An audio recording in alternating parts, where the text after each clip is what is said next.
Bienvenue sur Contredire. Et pour rester informé, n'hésitez pas à liker, à partager, à vous abonner et à mettre la cloche. Le Maroc et l'Algérie ont de fortes tensions en raison des luttes au Sahara occidental. Le Maroc soutient que le Sahara est un territoire marocain. L'Algérie soutient le Front Polisario, qui revendique l'indépendance du Sahara occidental. Deux histoires s'affrontent. Quels sont les arguments de chacun ? Écoutons la position de la France de Macron. Préciser ma vision en m'adressant à Sa Majesté le roi Mohamed VI le 30 juillet dernier. Et je le réaffirme ici devant vous. Pour la France, le présent et l'avenir de ce territoire s'inscrivent dans le cadre de la souveraineté marocaine. Le Sahara occidental a été sous domination espagnole de 1884 à 1975. Au temps de la décolonisation, Franco, le dernier dictateur fasciste qui avait été soutenu par Hitler, est sous pression pour quitter ce Sahara occidental. Isolé sur le plan international, il n'a d'autre choix que d'accepter que l'ONU tranche. C'est les dernières années d'occupation espagnole qui vont nous intéresser. En 1974, une résolution de l'ONU réaffirme le droit à l'autodétermination des populations du Sahara espagnol. Mais elle parle d'une difficulté juridique sur le statut du Sahara au XIXe siècle. Elle se demande si le Sahara était sans maître et les liens juridiques avec le Royaume du Maroc et l'ensemble mauritanien. Une demande d'avis consultatif est faite à la Cour internationale de justice. Pas si consultatif que cela. L'attente de cet avis suspend tout le processus. Cette résolution paraît donc très contradictoire. En novembre 1975, l'avis de la CIJ perpétue les contradictions. Le Polisario retient que la Cour exprime le droit à l'autodétermination du Sahara.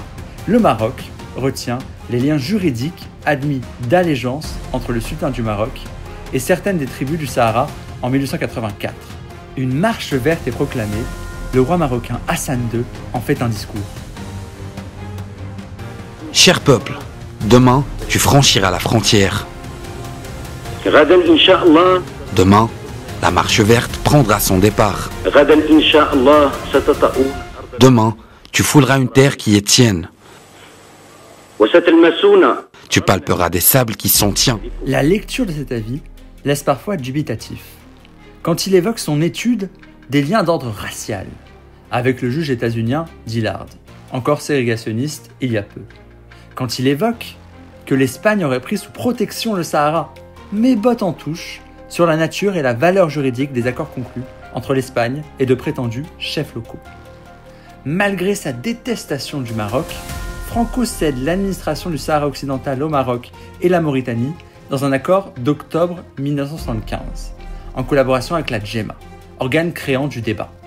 L'Algérie y répond par l'expulsion des Marocains, dite par certains « marche noire ». Ce conflit Algérie-Maroc perdure. Voici ce que le ministre algérien Attaf en dit. Nos sœurs et nos frères attendent notre soutien pour pouvoir exercer leurs droits inaliénables et imprescriptibles à l'autodétermination. C'est aussi un débat de mémoire sur la lutte décoloniale du Sahara contre l'Espagne, comme avec Mohamed Bassiri. Pour le Polisario et l'Algérie, une figure indépendantiste. Pour le Maroc, une figure unioniste. Il y a aussi les camps de Tindouf. Le Maroc contrôle 80% à l'ouest et propose un plan d'autonomie sous sa souveraineté. Le Front Polisario a 20% à l'est, soutenu par l'Algérie, et veut un référendum d'autodétermination. L'ONU navigue et parle de solutions politiques réalistes, réalisables, durables et mutuellement acceptables, pour traduire statu quo. L'émissaire des Nations Unies pour le Sahara, Staffan de Mistura, porte un projet de partition du territoire qui suscite des réactions vives. Quelle solution au Sahara occidental ? Quelle prétention faire valoir ? Qu'en pensez-vous en commentaire ? En attendant, merci d'avoir regardé cette vidéo, merci de votre attention et à bientôt.